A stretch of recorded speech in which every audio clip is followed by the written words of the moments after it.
Hello everyone, আশা করি সকলেই খুব ভালো আছো and welcome to my SPM English class. যারা আমার চ্যানেলের নতুন লার্নার্স অবশ্যই করে আমার সঙ্গে থেকো, আর অলরেডি যারা আমার সঙ্গে রয়েছো, আমাকে সাপোর্ট করো, আমার ক্লাস থেকে কিছু শিখছো, তাদেরকে অনেক অনেক ধন্যবাদ আমার তরফ থেকে। সো আজকের আমি রিলেটিভ বা অ্যাডজেক্টিভ ক্লজের ডিটেলস আমি চারটে বাইন্ডার এক্সপ্লেন করব। এর গত ভিডিওতে আমি ডেসক্রিপশন বক্সের একেবারে ফার্স্ট রাখবো use of who, whom, whose, অর্থাৎ ব্যক্তিবাচক হলে আমরা হু, হুজ এবং হুম ইউজ করব, কিভাবে বাইন্ডার হিসাবে দুটো সেন্টেন্সকে অ্যাড করব, তার ভিডিওটা আমি ডেসক্রিপশন বক্সের একেবারে প্রথমেই রাখলাম। আজকের আমি এক্সপ্লেন করব ওয়্যার, ওয়েন, হুইচ, দ্যাট, এই চারটে বাইন্ডার আমরা কখন কোথায় কিভাবে ইউজ করব। সাপোজ আমাদের বলা হলো দুটো সেন্টেন্স দেওয়া হলো, দুটো সেন্টেন্স দিয়ে তোমাকে বললো এই দুটো সেন্টেন্সকে তুমি ক্লজ করো, যুক্ত করো রিলেটিভ বা অ্যাডজেক্টিভ ক্লজে। তখন আমরা কি করব, তখন আমরা এই বাইন্ডার গুলো কখন ইউজ করব এবং কোন ধরনের সেন্টেন্স হলে ইউজ করব তার ডিটেলস এক্সপ্লেন করছি। ওকে, লেটস কন্টিনিউ। দেখো, আমি এখানে ক্লাসের মতো একেবারে লিখে লিখে তোমাদের এক্সপ্লেন করব, আগে থেকে আমি কিছু লিখছি না। দেখো একটা জিনিস, এটা হলো ওয়্যার। অনেকে কিন্তু উচ্চারণ আমরা করি হয়ার, এটা অনেকে আমরা উচ্চারণ করে করে হ্যাবিট হয়ে গেছে হয়ার, কিন্তু এই হটা উচ্চারণ করব না, ওয়্যার। হোয়েন, হ নয়, ওয়েন, ওয়েন, এটা কিন্তু রিয়েল প্রোনাউন্সিয়েশন, কিন্তু আমরা বলি কি হোয়েন, না ওয়েন, ওয়্যার। আমরা সকলেই জানি ওয়্যার মানে কোথায় জিজ্ঞাসা করি, কিন্তু এখানে হবে যেথায়, যেথায়। ওয়েন, ওয়েন মানে কি কখন, কিন্তু এখানে হবে যখন। হুইচ, হুইচ মানে কোনটা, কিন্তু এখানে হবে যেটা। তাহলে আমরা যখন ক্লজ করব, দ্যাট মানেও যেটা, যখন আমরা ক্লজ করব সেই ক্লজে এই বাইন্ডারের মিনিং গুলো কিন্তু ঠিক এরকম হবে। ওয়্যার মানে যেথায়, ওয়েন মানে যখন, হুইচ মানে যেটা। ঠিক আছে, চলো আমরা এগুলোর এক্সপ্লেন কিভাবে করব আমরা দেখে নিই। সাপোজ আমি এখানে একটা সেন্টেন্স আমি লিখছি। ফার্স্ট অফ অল দেখো, উই হ্যাভ এ হাউস। কি আছে, আমাদের একটা বাড়ি আছে, একটা সেন্টেন্স। উই লিভ দেয়ার, আমরা সেখানে বাস করি। দেখো আমাদের একটা বাড়ি আছে, একটা সেন্টেন্স, আমরা সেখানে বাস করি, এটা একটা সেন্টেন্স। তোমাকে বলা হলো এই দুটো সেন্টেন্সকে তুমি ক্লজ করো এবং নির্দিষ্ট করে দিল অ্যাডজেক্টিভ বা রিলেটিভ ক্লজ করো। তখন তুমি কি করবে দেখো, ফার্স্ট অফ অল ভালো করে শুনে নাও। দুটো সেন্টেন্স পড়ার পরে তোমার পরিষ্কার তুমি বুঝতে পারবে এই দুটো সেন্টেন্সে একটা বিষয় সম্পর্কে এক্সপ্লেন করেছে, সেই বিষয়টা কি। দেখো, আমাদের একটা বাড়ি আছে, আমরা বাস করি সেখানে। তাহলে এই দেয়ার, দেয়ার মানে সেখানে, মানে কোথায় বাস করি আমরা, আমাদের বাড়িতে। তাহলে এখানে এই সেন্টেন্সে দেয়ার এবং এই সেন্টেন্সে বাড়ি, তাহলে বাড়ি এবং দেয়ার দুটো জিনিস কিন্তু একই, সেখানে বাস করি মানে বাড়িতে। তাহলে আমরা দুটো সেন্টেন্সে কোন জিনিসকে পাচ্ছি, কোন জিনিসের উল্লেখ করছে দুটো সেন্টেন্সে, বাড়ি, এটাকে ইন্ডিকেট করছে। চলো, আর বাড়িটা হলো কিন্তু একটা প্লেস। তাহলে আমরা জানবো ওয়্যার, ওয়্যারটা সবসময় প্লেস হলে আমরা ওয়্যার বসাবো, ওয়্যারটা একটা বাইন্ডার, প্লেস হলে আমরা যেথায়। চলো এটা বাংলা করলে কেমন হবে, আমাদের একটা বাড়ি আছে যেখানে আমরা বাস করি, আর দেয়ার মানে সেখানে, এটা কিন্তু আর রাখবো না। একেবারে একটা সেন্টেন্সে আমি করে দিচ্ছি রিলেটিভ ক্লজে, we have a house where we live, যেখানে আমরা বাস করি।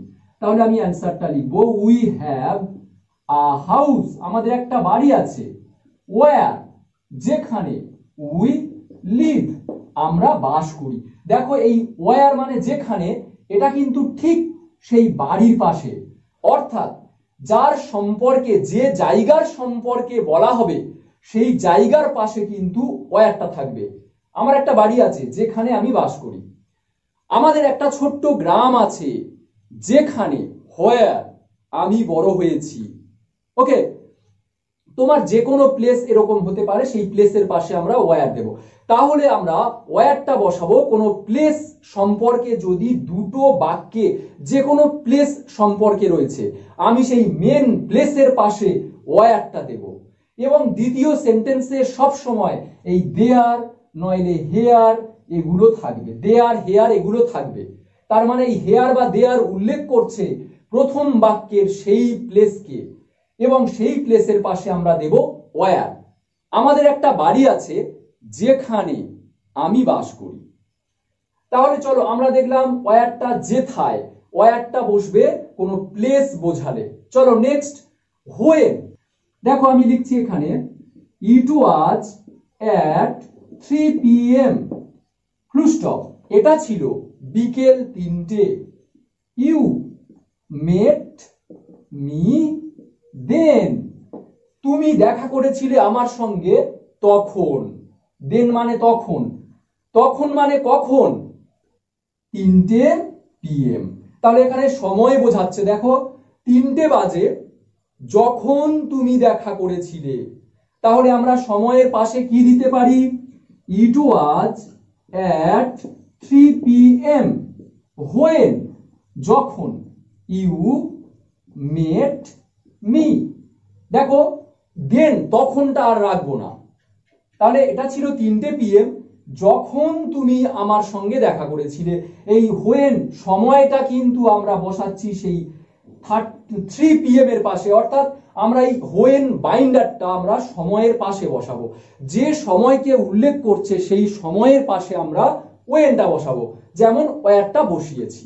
এবারে দেখো এই যে হোয়ার মানে আমরা সকলে জানি কোথায়, তাহলে এটা কিন্তু জিজ্ঞাসা চিহ্ন নয়। এটা যদি জিজ্ঞাসা করতাম বা জিজ্ঞাসা চিহ্ন থাকতো তাহলে হোয়ার মানে কোথায় হতো, কিন্তু এটা অ্যাসার্টিভ সেন্টেন্স, ফুল স্টপ আছে, সেই জন্যে ওয়্যারের বাংলা মানে হবে যেথায়, হোয়েন এর বাংলা মানে হবে যখন। ওকে, এটা ক্লিয়ার হলো। তাহলে আমরা ওয়েনটা বসাবো কোনো টাইম বোঝালে, এটা মনে রাখবে। আর সময় বললে দেন বা নাও থাকবে। তাহলে এটা ছিল পাস্ট টেন্স। দেখো মেট ওয়াজ, এটা পাস্ট টেন্স, ওই জন্য সময়কে উল্লেখ করতে আমরা দেন, তখন ছিল, তখন দেখা করেছিল। আর যদি এটা প্রেজেন্ট টেন্স হতো, যে সময়টা এখন 3টে বাজে, সে আমার সঙ্গে দেখা করে বা করছে, এরকম প্রেজেন্ট টেন্সে যখন বলবো তখন দেনটা নয়, তখন বলবো এখন, নাও। তাহলে সময় বোঝাচ্ছে। তাহলে আমরা এখানে ক্লিয়ার করলাম প্লেস বোঝালে আমরা বসাবো সেই প্লেসের পাশে বসাবো ওয়্যার, আর সময় বোঝালে আমরা সেই সময়ের পাশে বসাবো ওয়েন। তাহলে আমরা ওয়্যার এবং ওয়েন দেখলাম সময় বা জায়গা বোঝালে। চলো এবারে দেখবো হুইচ এবং দ্যাট কখন ইউজ করব। So let's continue. পুরো ভিডিওটা দেখো, স্কিপ করে কেউ যাবে না, এবং A to Z আমি কিন্তু এক্সপ্লেন করি, তোমরা সেটা ভালো করেই জানো। So let's continue.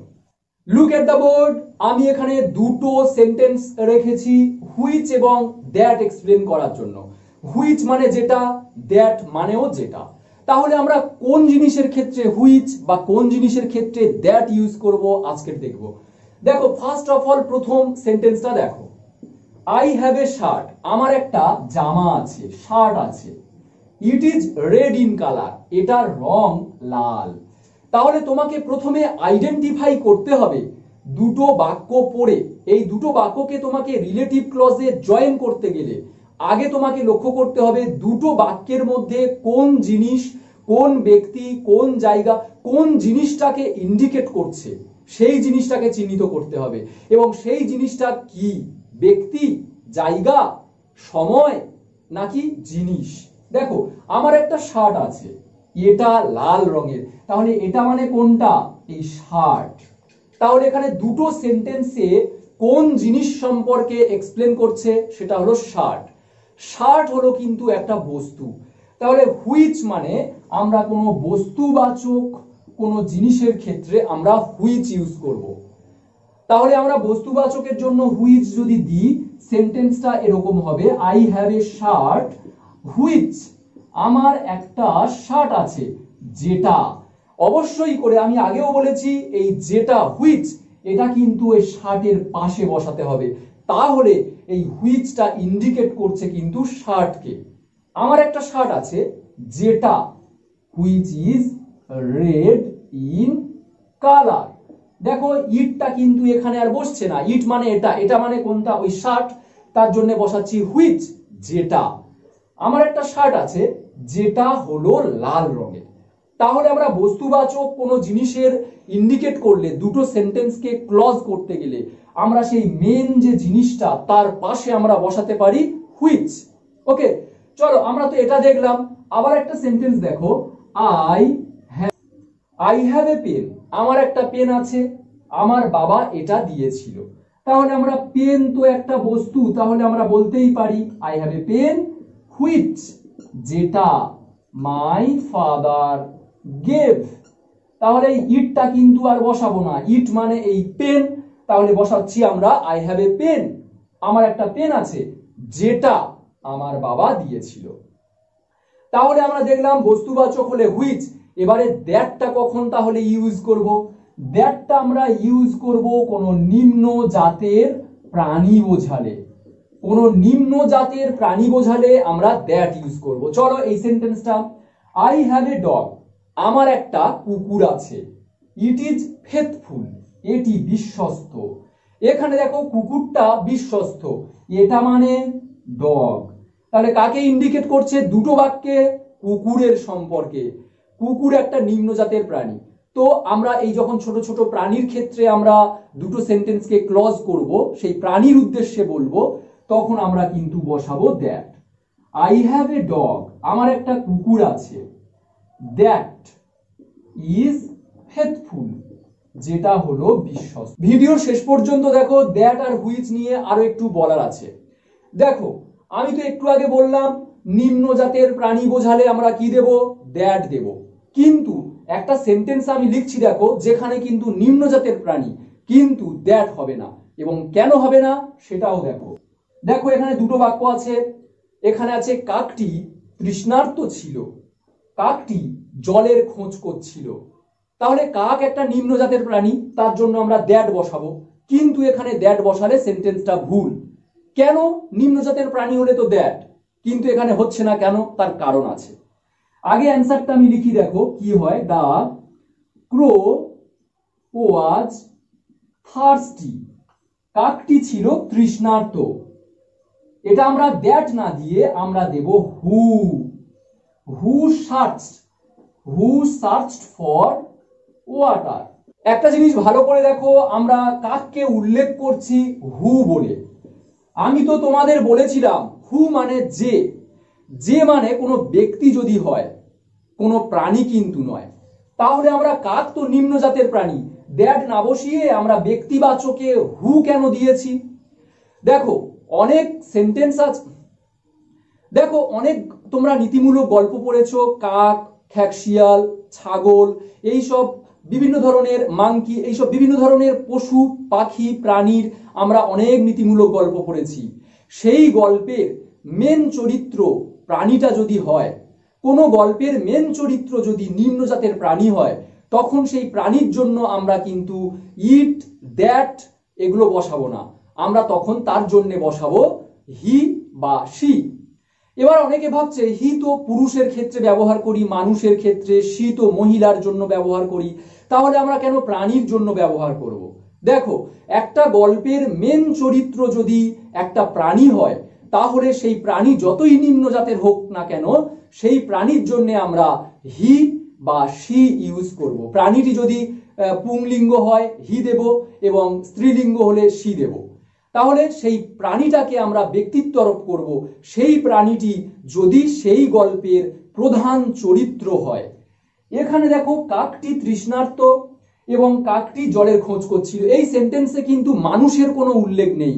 কাক তৃষ্ণার্ত, কাক জলের খোঁজ করছে, তাহলে এই দুটো লাইনের মেন চরিত্র কিন্তু কাক। তাহলে তার জন্য আমরা কাকের জন্য আমরা ব্যক্তিত্ব আরোপ করে তাকে বলবো হু। কিন্তু এখানে দেখো আই হ্যাভ এ ডগ, ডগের জন্য আমরা বসিয়েছি দ্যাট, নিম্ন জাতের প্রাণী। কিন্তু ডগের জন্য কেন এখানে আমরা এই ক্রোর মতো হু দিইনি? কারণ অলরেডি এখানে আমি আছি, আমার কুকুর আছে, আমার কুকুর আছে, কুকুরটা এখানে আমার কাছে নিম্ন জাতের প্রাণী। এখানে মেন ক্যারেক্টারটা কিন্তু আমি, আমার কুকুর আছে, সেই জন্য কুকুরটাকে নিম্ন জাতের প্রাণী ধরবো এবং তার জন্য দেব দ্যাট। কিন্তু এই সেন্টেন্সের ক্রোটা হলো মেন চরিত্র, সেই জন্য ক্রোর জন্য আমরা দেব হু, অর্থাৎ ব্যক্তিবাচক। দ্যাটটা অনেক সময় আমরা বস্তুবাচকের ক্ষেত্রেও কিন্তু ইউজ করি, সেটা কিন্তু ভুলও নয়। ওকে, কিন্তু পারফেক্টলি আমরা নিম্নজাতের প্রাণী হলেও কিন্তু দ্যাট দেব। আর নিম্নজাতের প্রাণী যদি মেন ক্যারেক্টার হয় সেই বাক্যের বা সেই গল্পের, তাহলে অবশ্যই করে আমরা ব্যক্তিবাচকের জন্য হু ইউজ করব সেই প্রাণীর জন্য। ওকে, তাহলে আমরা দেখলাম অ্যাডজেক্টিভ বা রিলেটিভ ক্লজের আমরা কি কি ইউজ করব। আমার আগের ভিডিওতে ব্যক্তিবাচক হলে কি ইউজ করব, হু, হুজ, হুম, এবং এখানে দেখালাম জায়গা, সময় এবং কোনো বস্তু এবং কোনো প্রাণীর জন্য আমরা দুটো সেন্টেন্সকে ক্লজ করতে গেলে, রিলেটিভ ক্লজ করতে গেলে আমরা বাইন্ডার হিসাবে এইগুলো ইউজ করব। সো আজকের ভিডিও কেমন লাগলো, আশা করি আমার সঙ্গে তোমরা থাকবে। আমার ক্লাস আশা করি তোমরা বুঝতে পারছো। না বুঝতে পারলে অবশ্যই আমাকে কমেন্ট করো, আমি আরো নতুন ভাবে, অন্যরকম ভাবে বোঝানোর চেষ্টা করব। সো আজকের এই পর্যন্ত, সকলে খুব ভালো থেকো, টাটা।